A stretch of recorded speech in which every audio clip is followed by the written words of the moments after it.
So students, आज Woodward Fisher rule जो है आपको बताता हूँ किस तरह से अप्लाई किया जाता है और क्या इसकी यूटिलिटी है। वुडवर्ड फिशर रूल एक्चुअली है क्या? जब आप लोगों को लैम्बडा मैक्स पता करना हो किसी कंपाउंड का तो दो तरीके हैं। या तो आप लेबोरेटरी में जाके यूवी जो इंस्ट्रूमेंट है उस पर आप एक्सपेरिमेंट परफॉर्म करें और पूरा दिन लगाएं तो आपको लैम्बडा मैक्स और एब्जॉर्बेंस मिलेगा। दूसरा ये है कि वुडवर्ड फिशर और फिशर खुन साइंटिस्ट इन लोगों ने कुछ रूल बनाए जिसके अकॉर्डिंग यदि आपको स्ट्रक्चर पता हो कंपाउंड्स का तो आप उस स्ट्रक्चर पर कुछ रूल्स अप्लाई करके उसका लैम्बडा मैक्स पता कर सकते हैं। अब क्या सारे ही स्ट्रक्चर्स पर हम ये अप्लाई कर सकते हैं? तो नहीं। तीन रूल्स थे, तीन कैटेगरीज थी जिन पर वुडवर्ड फिशर रूल अप्लाई हो सकता है। ये तीन कैटेगरीज क्या थी? Number one, Woodward Fisher rule for conjugated dienes. दूसरा था Woodward Fisher rule for alpha beta unsaturated carbonyl compounds.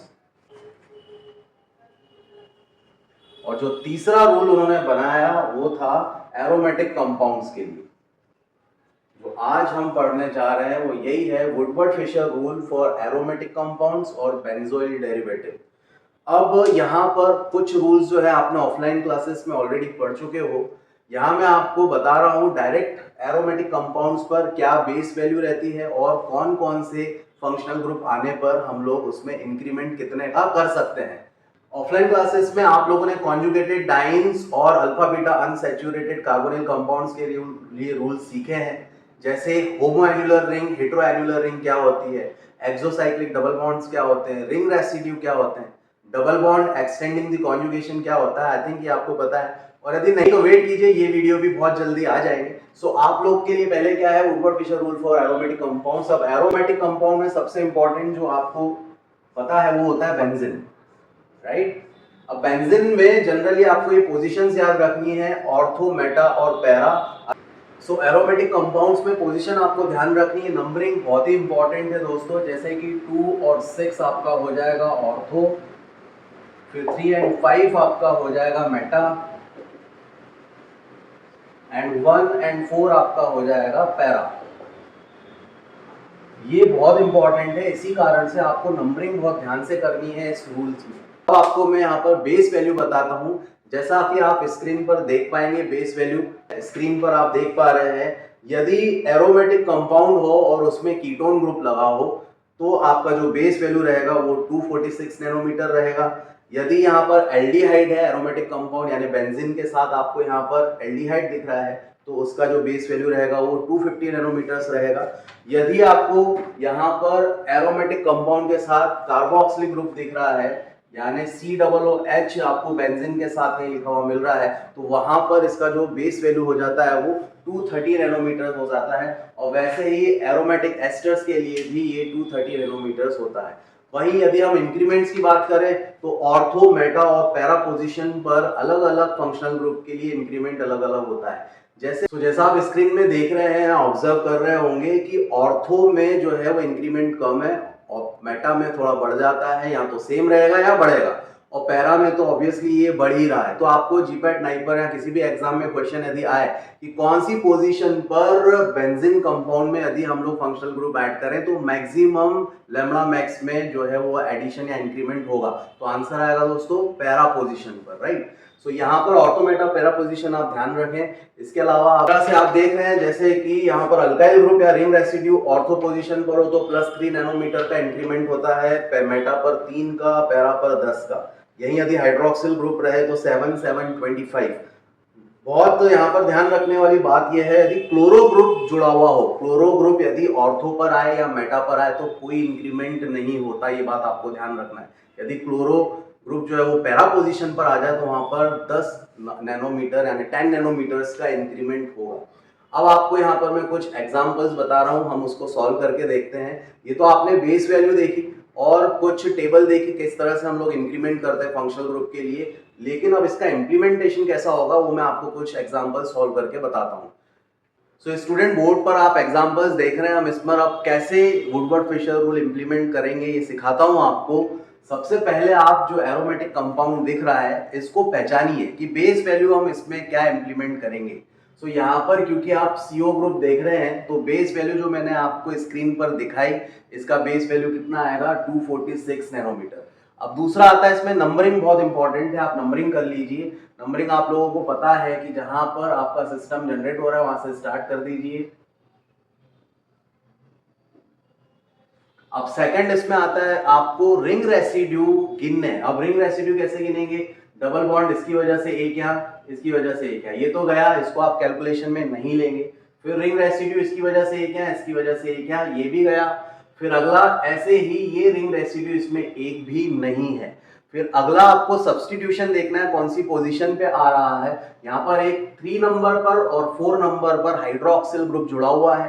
3 मतलब कौन सी पोजीशन होती है, यहाँ पर 3 मतलब मेटा पोजीशन होती है। तो मेटा पोजीशन पर यदि हाइड्रोक्सिल ग्रुप जुड़ा हुआ है तो आपने इंक्रीमेंट टेबल में देखा कितना हम लोग प्लस कर देंगे, +7 नैनोमीटर। और वहीं यदि पैरा पोजीशन पर हाइड्रोक्सिल ग्रुप जुड़ा हुआ है तो वहां पर आपको 25 नैनोमीटर्स का इंक्रीमेंट करना है। इस तरह से बेस वैल्यू में हम जब ये ऐड करेंगे तो टोटल आपका आंसर कितना आ जाएगा, 278। तो 4 ऑप्शन में से जब आपको जीपैट में ऐसा एग्जाम में क्वेश्चन आ जाए तो 4 ऑप्शन में से 278 आपका करेक्ट आंसर रहेगा। वहीं आपको दूसरा एग्जाम्पल एक और मैं बताऊं किस तरह से सॉल्व करेंगे। अब यहाँ पर आप देख सकते हैं कि ये सबसे पहले आपको क्या है, इसको पहचानना है सिस्टम को। तो कैसे पहचानोगे, अब ये COOH है, यानी कि ये कौन सा है, एक एसिड है ना, बेंजोइक एसिड। अब उसका बेस वैल्यू कितना होता है, 230 नैनोमीटर। कैसे पता चलेगा, ये मैंने आपको स्क्रीन पर थोड़ी देर पहले बताया। तो बेस वैल्यू में अब इसको नंबरिंग करना है। यहाँ पर थोड़ा सा ट्रिकी है, आपको लगेगा चलो यहाँ से नंबरिंग कर देते हैं 1 2 3 4 5 एंड 6, तो आपका ये गलत हो सकता है क्वेश्चन। यहां से आपको नंबरिंग करना है जहां से सिस्टम स्टार्ट हो रहा है या पास पढ़ रहा हो। तो यहां से आप नंबरिंग कीजिए क्लॉकवाइज डायरेक्शन में 1 2 3 4 5 एंड 6। अब आपका ये क्वेश्चन सही हो जाएगा। तो बेस वैल्यू कितनी हो गई आपकी, 230 नैनोमीटर्स। सेकंड, फिर अब इसमें आपको रिंग रेसिड्यू गिनना है। जिस तरह से यहाँ पर रिंग रेसिड्यू एक भी नहीं था उसी तरह से यहाँ पर भी कोई रिंग रेसिड्यू नहीं रहेगा, क्योंकि सारे डबल बॉन्ड जो है आपस में कैंसिलेशन कर देंगे, रिंग रेसिड्यू रहेगा नहीं। ये रिंग रेसिड्यू क्या होता है, डबल बॉन्ड एक्सटेंडिंग कॉन्जुगेशन क्या होता है, ये रूल्स आपको सीखने हैं। तो आपको conjugated dance plus alpha beta unsaturated carbonyl compounds के वीडियो देखने होंगे, वेट कीजिए, वो वीडियो भी आपके पास उपलब्ध हो जाएंगे। सो अब दूसरा क्या है, रिंग रेसिड्यू के बाद हम लोग इसमें ऑर्थो मेटा या पैरा पोजीशन पर सब्स्टिट्यूशन देखेंगे। सो यहाँ पर एक थर्ड पोजीशन पर और फिफ्थ पोजीशन यानी मेटा पोजीशन पर 2 आपको हाइड्रोक्सिल ग्रुप दिख रहे हैं। टेबल में आपने देखा होगा यदि हाइड्रोक्सिल ग्रुप मेटा पोजीशन पर हो तो 7 का इंक्रीमेंट करते हैं। यहाँ पर तो 2 मेटा पोजीशन पर हाइड्रोक्सिल ग्रुप है तो कितना हो जाएगा, 14 नैनोमीटर्स का यहाँ पर इंक्रीमेंट होगा। वहीं एक आपका और हाइड्रोक्सिल ग्रुप है जो कि 4th नंबर पर आ रहा है। 4th नंबर मतलब पैरा पोजीशन होगी, तो पैरा पोजीशन पर यदि हाइड्रोक्सिल ग्रुप हो तो 25 नैनोमीटर्स का इंक्रीमेंट करना है। इस तरह से जब आप सबको जोड़ेंगे तो कितना आ जाएगा, 269 नैनोमीटर्स। यदि आपका फार्मा कॉम्पिटिटिव एग्जाम में क्वेश्चन आता है कि find out the lambda max of this compound, तो 4 ऑप्शन में से आपको 269 नैनोमीटर्स पर टिक करके आना है। अगला एग्जांपल आप यहाँ पर देख सकते हैं। सबसे पहले वही आपको सिस्टम आइडेंटिफाई करना है। तो एक एरोमेटिक कंपाउंड है जिस पर कि क्या है, कीटोनिक ग्रुप जुड़ा हुआ है। तो अब यहाँ पर आपको नंबरिंग करनी है, तो नंबरिंग आपको वहां से करनी है जहां से सिस्टम पास पढ़ रहा हो।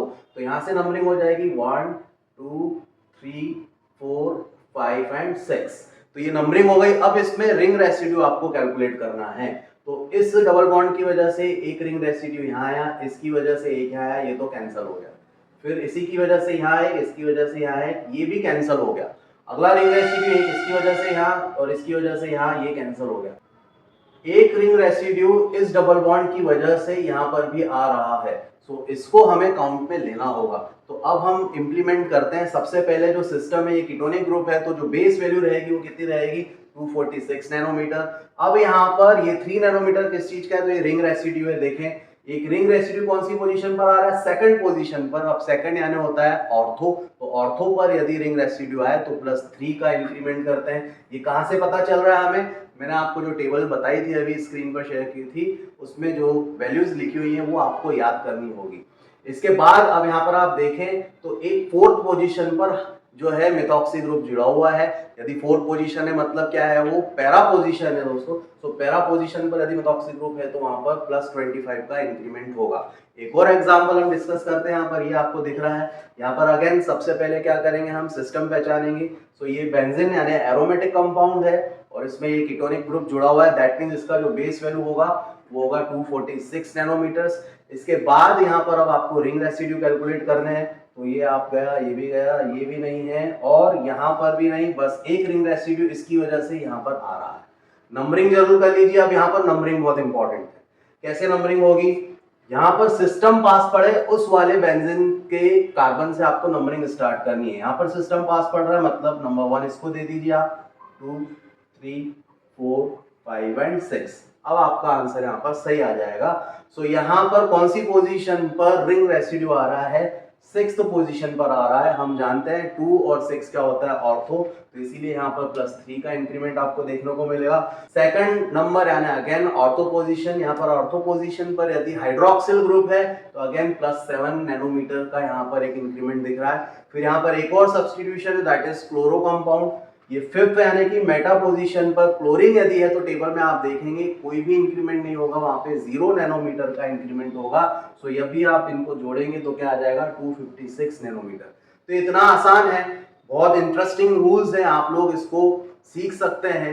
इसमें तीनों रूल बहुत इंपॉर्टेंट है, conjugated dance, alpha beta unsaturated carbonyl compounds और एरोमेटिक कंपाउंड्स। इसके अलावा जो लॉन्गर डाइन्स होते हैं उसके लिए फिशर खुन का रूल अप्लाई होता है। 2 ही कंपाउंड को उन्होंने लगाया, आप डायरेक्टली उनका नैनोमीटर याद कर सकते हैं।